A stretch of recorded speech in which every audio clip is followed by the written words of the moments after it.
त्यो सम्पियल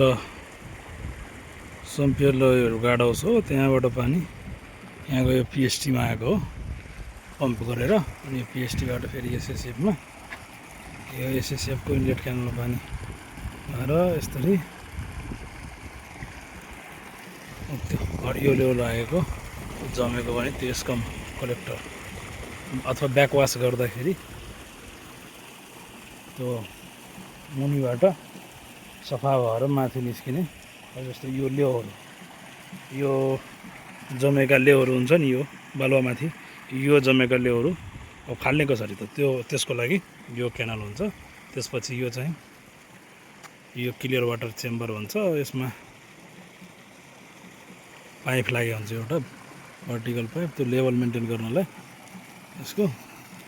त्यो अहिले पानी भरिँदैछ, यो पानी त्यहाँसम्म त्यो लेभलसम्म नगएसम्म आउटलेटको पाइप चाहिँ अलि माथि राखेको हुन्छ। जब कि लगभग यो पानीभन्दा माथि एराउन्ड 1 मिटर पन्डिङ भएको हुनुपर्छ जतिखेर पनि।